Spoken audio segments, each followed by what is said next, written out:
Je pense que c'est tout simplement aussi beaucoup la reconnexion à nous-mêmes, comme tu dis, et pas avoir peur de cet espace de vide. On va retourner sur le vide, tu vois. Ouais. Ce vide est à apprivoiser et à oser regarder pour les hommes comme pour les femmes. Parce que qu'est-ce que c'est ce vide?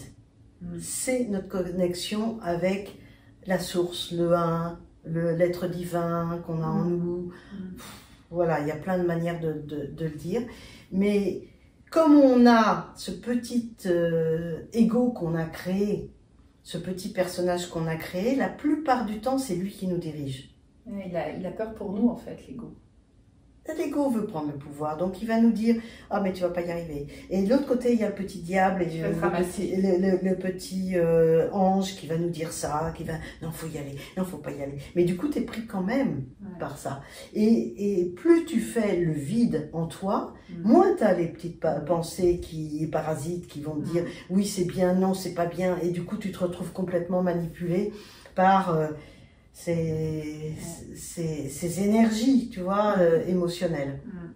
Et donc, c'est pour les hommes comme pour les femmes, il faut aller voir ce vide, il faut se poser en nous, et c'est comme ça qu'on arrive à savoir qui on est en profondeur. Et cette espèce de vide et cette espèce de tristesse est vraiment liée au fait qu'on soit coupé de notre source. C'est subtil, mais il faut y aller. Il faut y aller. Et c'est en se posant qu'il faut y aller. Quand on fait du vide, ça permet d'avoir une connexion et d'être inspiré. S'il y a toujours des idées tout le temps, je sais pas, moi, celui qui essaye d'inspirer quelque chose, il essaye de passer, il a du mal à passer. Et plus tu fais le vide, et plus tu es inspiré. Et donc, faire le vide, c'est aussi aller dans le corps, dans l'espace du corps. C'est super important.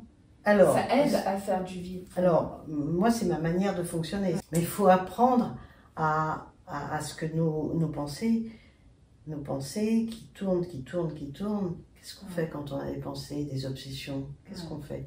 J'ai trouvé une technique. Parce que les pensées, elles tournent, et on descend de plus en plus dans notre noirceur, notre marécage. Et le marécage, il est là. C'est là qu'il y a tout le... C'est le grenier des émotions, d'après les Chinois.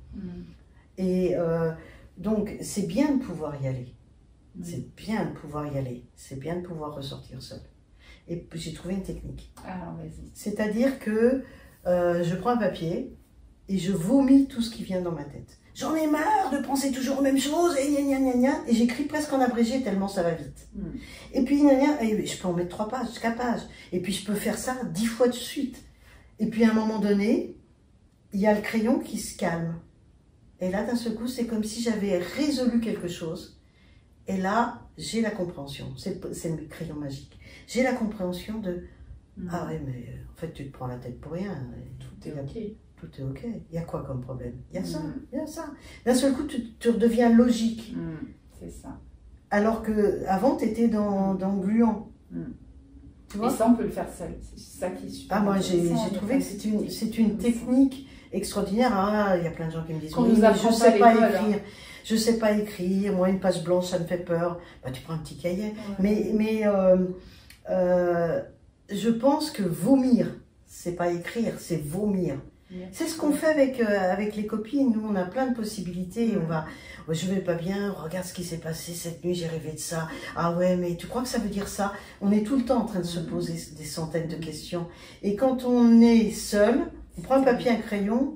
Moi, dès que j'ai un doute sur est-ce que je dois faire ça, est-ce que je dois pas faire ça, je prends un crayon, je m'aligne, c'est-à-dire je me fais le vide, j'accepte d'être dans le vide et là, je trouve du plein, en fait, et je trouve des réponses.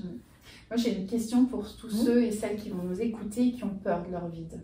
Parce que moi, j'en ai entendu, tu vois, dernièrement, j'ai quelqu'un qui a loué un Airbnb chez moi et qui me disait « Mais Cathy, je peux pas me poser, je peux pas méditer, je peux pas... » Voilà, parce que j'ai peur de ce que je peux trouver, ce que tu expliquais très bien tout à l'heure. Du coup, qu'est-ce que tu conseillerais là? Thérapie. Se faire aider, mettre des mots déjà. Parce que pourquoi on met des mots? Et plus les gens mettent de mots, c'est parce que plus ils ont peur. Se retrouver à plus contrôler. Et donc c'est là que tu dis c'est important de se faire aider pour mettre des mots, pour comprendre que tout est ok. C'est mettre des mots, parce que comme on est tout seul et qu'on tourne en rond, les mots sont, on n'avance pas. Puis on a honte des fois. Ouais. Parce que des fois, d'aller voir quelqu'un, c'est vraiment franchir une. Vraiment, souvent, on attend vraiment le. C'est cloche, c'est cloche. Oui. Plus bas, quoi. Hein. Oui, c'est cloche parce qu'on peut se faire aider. Et puis très rapidement, trouver des solutions. Et puis en général, ça nous fait du bien. Bien sûr. C'est sûr. Et puis, il ne faut pas rester tout le temps avec le même thérapeute. Si on voit qu'on a fini, qu'on n'avance plus trop dans des séances, on change de thérapeute et de manière de thérapie, tu vois. Parce qu'il y a le MDR, il y a l'hypnose, il y a énormément de choses. Puis c'est aller là où justement on se sent bon pour y aller. Et on a besoin aujourd'hui de parler d'amour, parce que là, ce qu'on vient de faire aujourd'hui, je pense qu'on a parlé d'amour, parce qu'on a vu que finalement, dans nos différences, dans nos ombres, nous restons des êtres justement humains aussi.